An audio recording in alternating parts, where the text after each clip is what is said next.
کارنەڤاڵی جەماوەری بانگەشەی لیستی 105 یەکێتی نیشتمانی کوردستان لە هەولێر بەڕێوەچوو لە دەستپێکی ڕێوڕسمی بانگەشەی لیستی 105 یەکێتی و ناساندنی کاندیدەکانی سنووری هەولێر شاڵا و کۆسرا ڕەسوول لە پرسای مەڵبەندی هەولێری کێتی ڕاگەیان یەکێتی دەکەنەوە بە یەکێتێکە جاران بۆ ئەوەی لە پەرلەمان و حکومەتی داهاتوو باشتر خزمەت بە هاوڵاتیانی هەرێم بکەین. بۆ ئەم هەڵبژاردنەش لیستی 105 یەکێتی نیشتیمانی کوردستان بە بەرنامەیەکی خزمەتکردن بە خەڵک بە پلانێکی وردی حکومڕانیەوە بە دروشمی بۆ ئارامی هەلیکار خزمەت بە کاندیدکردنی کەسانی بەتوانا و خاوەن بڕوانامەی بەرز و بە ئەزمون و دەمانەوێ متمانەی خەڵکی کوردستان بەدەست بێنین و لە پەرلەمان و حکومەتی داهاتووی هەرێمی کوردستان باشترین خزمەت بە هاوڵاتیانی خۆمان بکەین.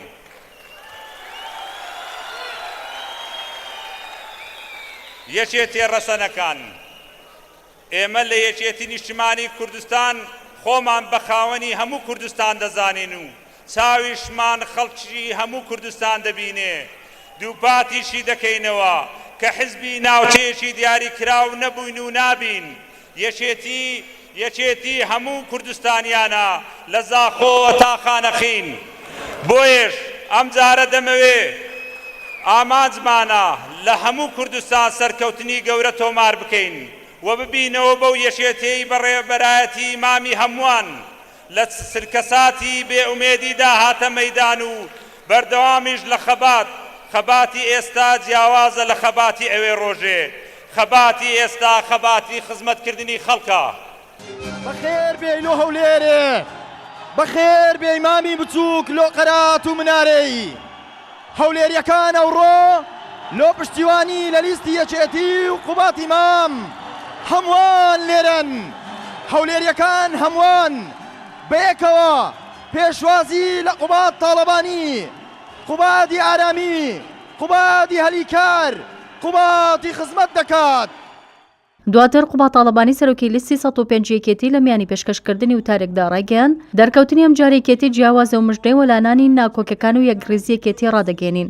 هەولێر لای ئێمە تەنها پایتەختی هەرێم و مێژووی گەلەکەمان و هێمای شارستانیەتی نییە بەڵکو لای ئێمە لانکەی یادەوەری ڕۆڵەگیان لەسەر دەستە پارتیزانەکانی یەکێتیە کە لە هەشتاکاندا کونە مشکیان لە مەحافزەکەی بەعس کردبوو بە قەیسەری. دەرکەوتنی ئەم جارەمان بۆ هەولێر جیاوازە لە جارانی تر. ئەم جارە مژدەی وەلانانی ناکۆکیە لاوەکیەکان و پەیمانی یەکڕیزی نێوماڵی یەکێتیتان پێدەگەیێنین. لە قۆناغی نوێ ئەم شارە ئەکەینە سمبولی نیشتیمانی لەسەر بنەمای چەپکە گوڵەکەی مامی گەورەمان ئەیکەینە پایتەختێک کە بەڕاستی گزارشت لە فرەی سیاسی و کارگێڕی بکە. هەولێر هەزاران ساڵە نیشتیمان و مەڵبەندی پێکەوە ژیانی پێکاتەکانی تورکمان مەسیحی میوانە عەرەبەکانە کە ناشێت و ناکرێت لەسەر هیچ لایەنێک و هیچ دەسەڵاتێکی سیاسیش خۆڕخ بکرێت.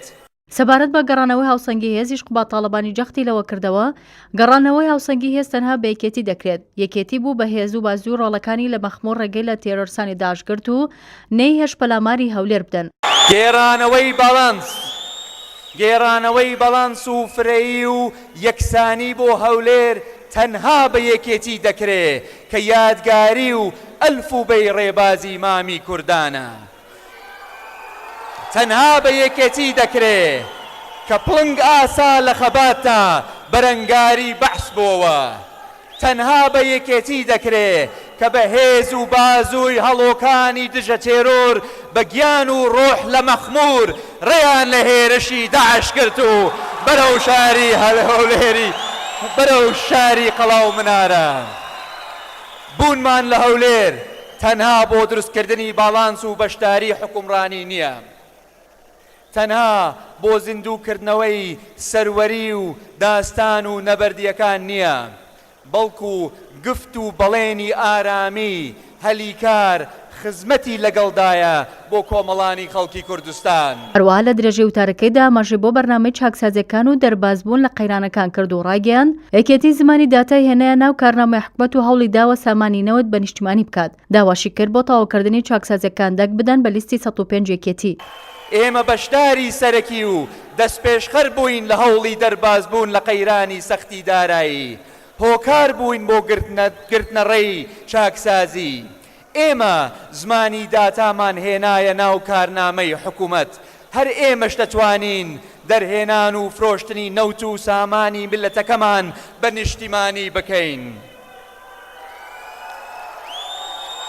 تەنها ڕێگەش بۆ دەستپێکردنی ئەم قۆناغا دەنگدانتانە بە لیستی 105 یەکێتی نیشتیمانی کوردستان. کارنامەی ماوەی ڕابردوومان لە حکوومەت، سیستمی بایۆمێتری، دروستکردنی کۆدی نیشتیمانی، ڕاگەیاندنی پۆرتاڵی خزمەت، چاکسازیمان لە وەزارەتی دارایی، لە وەزارەتی خوێندنی باڵا، لە وەزارەتی تەندروستی، لە پێشمەرگە و لە چەندین وەزارەت و کەرتی دیکە شایەتن لەسەر خەمخۆریمان. ئەوانە بەشێکی کەمن لە کارەکانمان و بەم نزیکانەش بەرهەمی ئەو هەوڵانە بە چاوی خۆتان دەبینن. قوبا تاڵەبانی دۆستانی کێتی دڵنیان کردەوە یەکێتی بۆ لە ناوبردننی ناومێدی لەدایک بووە. لە داهاتووشدا بە دابینکردنی ئارامی و هەلی کار و خزمەت لە خزمەت هاوڵاتیاندا دەبن. جەختی لەوەشکردەوە ناسەقامگیری قەت نەبووە بە مایەی خۆشگوزەرانی. ئێمە یەکێتی نیشتیمانی کوردستانین کە بۆ لە ناوبردننی ناومێدی لەدایک بووین. بۆ لە مەولاش لە دابینکردنی ئارامی و هەلی کار و خزمەت لە خزمەتتانە دەبین. کوردستانیان بینیویانە کە نائارامی و ناسەقامگیری سیاسی چ زیانێکی لێداون. بینیویانە کە تەشهیر و مزایدە و هەڕەشە و بەردهاوشتن قەت نەبوون بە مایەی پێشکەوتن و خۆشگوزەرانی بۆ شارەکانمان. بۆ مبالەغە نییە و یەکێک لە شانازیەکانم ئەگەر بڵێم لە گەرمەی ناکۆکیە سیاسیەکان و تێکچوونی بارودۆخی ئەمنیدا بە پەیڕەوکردنی ڕێبازی مامی گەورەمان نەمهێشت هەوڵەکان بۆ لەتکردنی کوردستان و بە واقعکردنی دوو ئیدارەی سەر بگرێت و ئەو مەترسیە و پلانانەی لەسەر قەوارەی هەرێمی کوردستان بوو دوورمان خستەوە. چونکەن بەلای ئێمەوە کوردستانێکی ئارام بەرەو کوردستانێکی خۆشگوزەران و ئاوەدان دەمان بات. لە کۆتایی وتارەکەیدا لە ڕێوڕسمی بانگەشەی لیستی 105 لە شاری هەولێر قوبا تاڵەبانی وتی بەڵێن دەدەین بۆ ڕەخساندنی هەلیکار چیتر کار بە دەستگەی لق و ناوچە نەکرێت چونکە دەبێت هەلیکار بۆ هەمووان بێت. کار و خزمەتی 4 ساڵی داهاتووش باشتر دەکەین و بەرپرسیارەتی زیاتر دەخەینە سەرشانی خۆمان. لە ڕێی کردنەوەی و بەگەڕخستنەوەی 2000 کارگەی کە ئەمڕۆ کار ناکە و بە هاندانی وەبەرهێنان لە کارگەکانی تری کشت و کاڵ و پیشەسازی بەڵێن دەدەین بۆ ڕەخساندنی هەزارەها هەلیکار بۆ گەنجە خوێنگەرمەکانی کۆمەڵانی خەڵکی کوردستان و هەولێری پایتەختمان. ناشێڵین دامەزراندن لەو کارگە و پرۆژە نوێیانە بە تەسکیەی لق و ناوچە بێ کە ئێمە باسی هەلی کار دەکەین، باسی هەلی کار بۆ هەمووان دەکەین. باش دەزانین قورسە لە هەولێر یان لە دهۆک کەسێک ئیشێکی دەستکەوێت ئەگەر تەسکیەی حزبی پارتی لەگەڵان نەبێ. باش دەزانین کە بەبێ پشتگیری پارتی قورسە کارگەیەک دروست بکرێ کە دەڵێین هەلی کار مەبەسمان بۆ هەموو کەسێکە. ئەوەش بە یەکێتی نیشتیمانی کوردستان بە یەکێتیەکی بەهێز لە ناو دام و دەستگاکانی حکوومەت و پەرلەمان دەستەبەر دەکرێت.